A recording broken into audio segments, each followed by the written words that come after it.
O Grande Conflito. Capítulo 31. Invisíveis defensores do homem. A relação do mundo visível com o invisível, o ministério dos anjos de Deus, a operação dos espíritos maus, acham-se claramente revelados nas Escrituras e inseparavelmente entretecidos com a história humana. Há uma tendência crescente para a incredulidade na existência dos espíritos maus, enquanto os santos anjos que ministram a favor daqueles que hão de herdar a salvação, Hebreus 1,14, são por muitos considerados como espíritos dos mortos. As Escrituras, porém, não somente ensinam a existência dos anjos, tanto bons como maus, mas apresentam prova inquestionável de que não são os espíritos desencarnados dos homens falecidos. Antes da criação do homem, existiam anjos, pois quando os fundamentos da terra foram lançados, as estrelas da alva juntas alegremente cantavam e todos os filhos de Deus rejubilavam. Jó 38:7. Depois da queda do homem, foram enviados anjos a guardar a árvore da vida, e isto antes que qualquer ser humano houvesse morrido. Os anjos são, em sua natureza, superiores aos homens, pois o salmista diz que o homem foi feito pouco menor do que os anjos. Salmo 8, verso 5. Estamos informados pelas Escrituras quanto ao número, poder e glória dos seres celestiais, sua relação com o governo de Deus e também com a obra da redenção. O Senhor tem estabelecido o seu trono nos céus e o seu reino domina sobre tudo. E diz o profeta: ouvi a voz de muitos anjos ao redor do trono. No salão de recepção do Rei dos Reis, existem eles, como anjos seus magníficos em poder, ministros seus que executam o seu beneplácito, obedecendo à voz da sua palavra. Salmo 103, 19-21 e Apocalipse 5:11. Milhares de milhares e milhões de milhões eram os mensageiros celestiais vistos pelo profeta Daniel. O apóstolo Paulo declarou serem muitos milhares, Daniel 7:10 e Hebreus 12:22. Como mensageiros de Deus, saem à semelhança de relâmpagos, Ezequiel 1:14, tão deslumbrante é a sua glória e tão célere o seu voo. O anjo que apareceu no túmulo do Salvador e tinha o rosto como um relâmpago e o seu vestido branco como a neve, fez com que os guardas, por medo dele, tremessem e ficassem como mortos. Mateus 28, 3 e 4. Quando Senaqueribe, o altivo assírio, vituperou a Deus e dele blasfemou, ameaçando Israel de destruição, sucedeu, pois, que naquela mesma noite saiu o anjo do Senhor e feriu no arraial dos assírios a 185.000 deles. Ali foram destruídos todos os valentes e os príncipes e os chefes no exército de Senaqueribe. E este tornou com vergonha de rosto à sua terra. 2 Reis 19:35 e 2 Crônicas 32:21. Os anjos são enviados em missões de misericórdia aos filhos de Deus. A Abraão, com promessas de bênçãos. Às portas de Sodoma, para livrar o justo Ló da condenação do fogo. A Elias, quando se achava a ponto de perecer de cansaço e fome no deserto. A Eliseu, com carros e cavalos de fogo, cercando a pequena cidade em que estava encerrado por seus adversários. A Daniel, enquanto buscava sabedoria divina na corte de um rei pagão, ou abandonado para se tornar presa dos leões. A Pedro, condenado à morte no calabouço de Herodes. Aos prisioneiros em Filipos, a Paulo e seus companheiros na noite da tempestade no mar, a abrir a mente de Cornélio para receber o Evangelho, a enviar Pedro com a mensagem da salvação ao desconhecido gentil, assim, em todos os tempos, têm os santos anjos ministrado ao povo de Deus. Um anjo da guarda é designado a todo seguidor de Cristo. Estes vigias celestiais escudam aos justos do poder maligno. Isto O próprio Satanás reconheceu quando disse: Porventura teme Jó a Deus debalde? Porventura não circunvalaste tu a ele e a sua casa e a tudo quanto tem? Jó capítulo 1, versos 9 e 10. O agente pelo qual Deus protege a seu povo é apresentado nas palavras do salmista: O anjo do Senhor acampa-se ao redor dos que o temem e os livra. Salmo 34, 7. Disse o Salvador, falando daqueles que nele creem: Vede, não desprezeis alguns destes pequeninos, porque eu vos digo que os seus anjos nos céus sempre veem a face de meu Pai. Mateus 18, 10. Os anjos designados para ministrarem aos filhos de Deus têm em todo o tempo acesso à sua presença.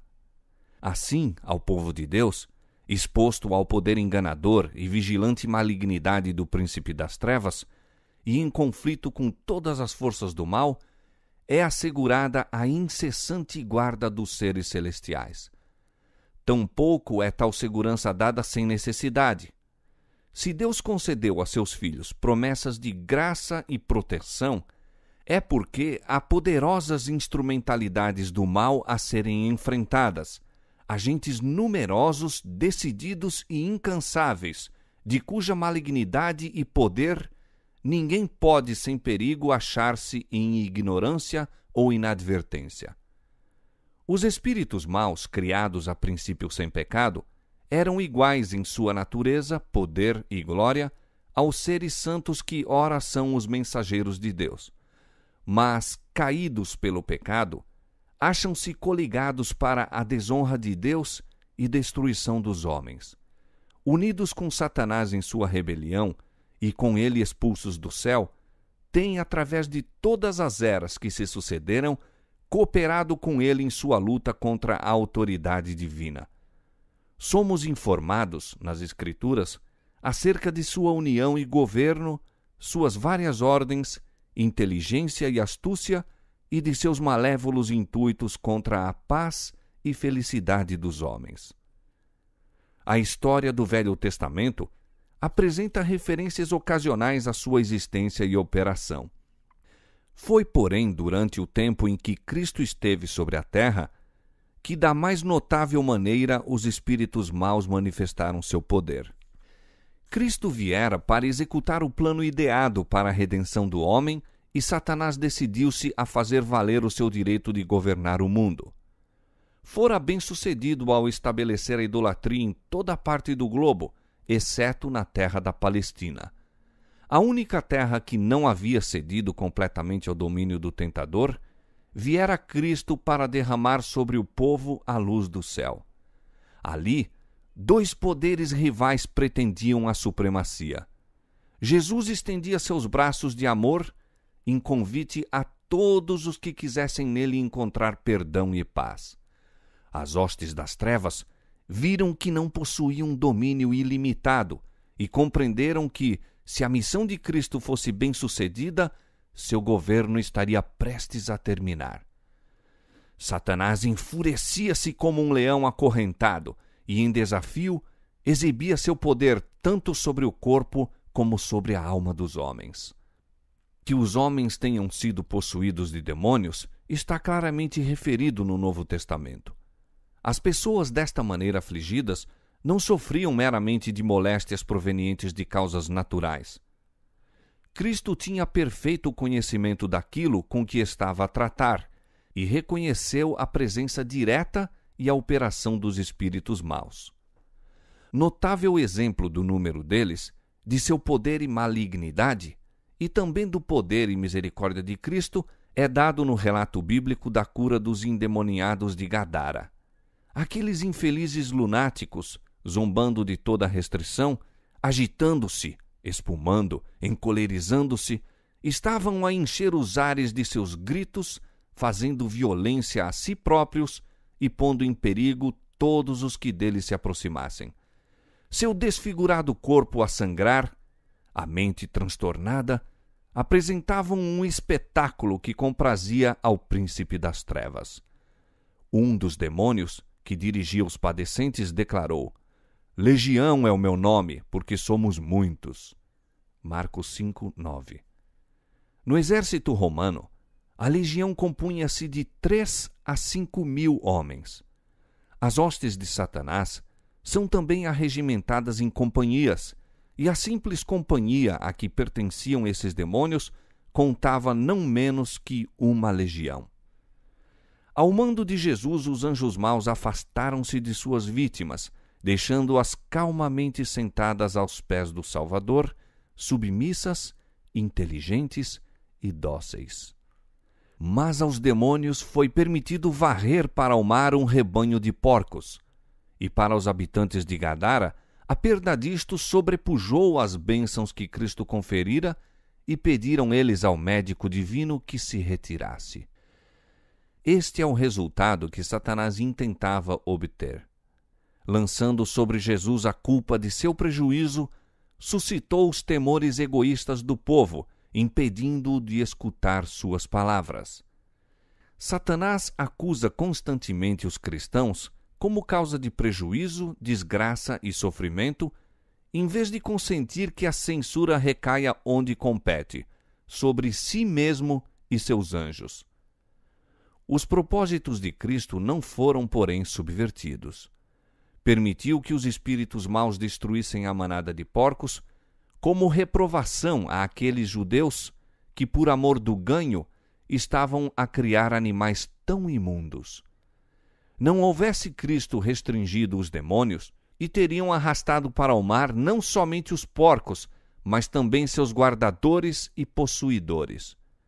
A preservação dos que os guardavam, bem como dos seus donos, foi unicamente devida a seu poder, misericordiosamente exercido para o livramento deles. Demais, foi permitido que esse acontecimento ocorresse, a fim de que os discípulos pudessem testemunhar o poder cruel de Satanás, tanto sobre o homem como sobre os animais. O Salvador desejava que seus seguidores conhecessem o adversário que tinham de enfrentar, para que não fossem enganados e vencidos por seus ardis. Era também sua vontade que o povo naquela região contemplasse seu poder de quebrar o cativeiro de Satanás e libertar seus cativos. E ainda que o próprio Jesus se retirasse, os homens tão maravilhosamente libertos ficaram para declarar a misericórdia de seu benfeitor. Outros exemplos de natureza semelhante se acham registrados nas Escrituras. A filha da mulher cirofenícia era atrozmente atormentada por um demônio, ao qual Jesus expulsou por sua palavra. Marcos 7, 26 a 30. Um endemoniado cego e mudo. Mateus 12, 22. Um moço que tinha um espírito mudo que muitas vezes o lançava no fogo e na água para o destruir. Marcos 9, 17 a 27. O lunático que, atormentado pelo espírito de um demônio imundo, perturbava a calma do sábado na sinagoga de Cafarnaum. Lucas 4, 33 a 36. Todos estes foram curados pelo compassivo Salvador. Em quase todos os casos, Cristo se dirigiu ao demônio como a uma entidade inteligente, ordenando-lhe sair de sua vítima e não mais atormentá-la. Contemplando os adoradores em Cafarnaum o seu grande poder, veio espanto sobre todos, e falavam entre si uns e outros, dizendo: Que palavra é esta, que até aos espíritos imundos manda com autoridade e poder e eles saem? Lucas 4:36. Aqueles possessos são em geral representados como estando em condição de grande sofrimento. Contudo, havia exceções a esta regra. Para o fim de obter poder sobrenatural, alguns recebiam alegremente a influência satânica. Estes, é claro, não tinham conflito algum com os demônios. Desta classe eram os que possuíam o espírito de adivinhação, Simão, o mago, o feiticeiro Elimas e a donzela que acompanhou a Paulo e Silas em Filipos. Ninguém se acha em maior perigo da influência dos espíritos maus do que aqueles que, apesar dos testemunhos diretos e amplos das Escrituras, negam a existência e operação do diabo e seus anjos. Enquanto estivermos em ignorância no que respeita a seus ardis, têm eles vantagem quase inconcebível. Muitos dão atenção às suas sugestões, supondo, entretanto, estar seguindo os ditames de sua própria sabedoria.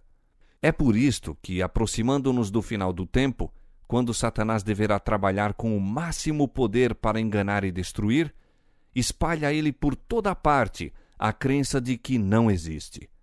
É sua política ocultar-se a si mesmo e agir às escondidas. Nada há que o grande enganador mais receie que o familiarizarmos-nos com seus ardis. Para melhor encobrir seu caráter e propósitos reais, faz-se representar de tal maneira a não excitar maior emoção do que ridículo e desdém. Ele se compraz muito em ser descrito como um objeto burlesco, repugnante, agoureiro, meio animal e meio homem. Agrada-se de ouvir seu nome empregado na brincadeira e na zombaria pelos que se julgam inteligentes e instruídos. É porque se mascarou com consumada habilidade que tão amplamente se faz a pergunta: existe realmente tal ser? Evidencia-se o seu êxito na geral aceitação que obtém no mundo religioso teorias que negam os testemunhos mais positivos das Escrituras. E é porque Satanás pode muito facilmente dirigir o espírito dos que se acham incônscios de sua influência, que a palavra de Deus nos dá tantos exemplos de sua obra maligna, descobrindo aos nossos olhos suas forças secretas e, desta maneira, pondo-nos de sobreaviso contra seus assaltos. O poder e malignidade de Satanás e sua hoste deveriam com razão alarmar-nos, não fosse o caso de podermos encontrar refúgio e livramento no superior poder de nosso Redentor. Pomos cuidadosamente em segurança as nossas casas por meio de ferrolhos e fechaduras, a fim de proteger contra homens maus nossa propriedade e vida. Mas raras vezes pensamos nos anjos maus, que constantemente estão a procurar acesso a nós e contra cujos ataques não temos em nossa própria força método algum de defesa. Se lhes permitirmos, podem transformar-nos o entendimento, perturbar e atormentar-nos o corpo, destruir nossas propriedades e vida. Seu único deleite está na miséria e ruína. Terrível é a condição dos que resistem às reivindicações divinas, cedendo às tentações de Satanás, até que Deus os abandone ao governo dos espíritos maus. Mas os que seguem a Cristo estão sempre seguros sob sua proteção. Anjos magníficos em poder são enviados do céu para protegê-los. O maligno não pode romper a guarda que Deus pôs em redor de seu povo.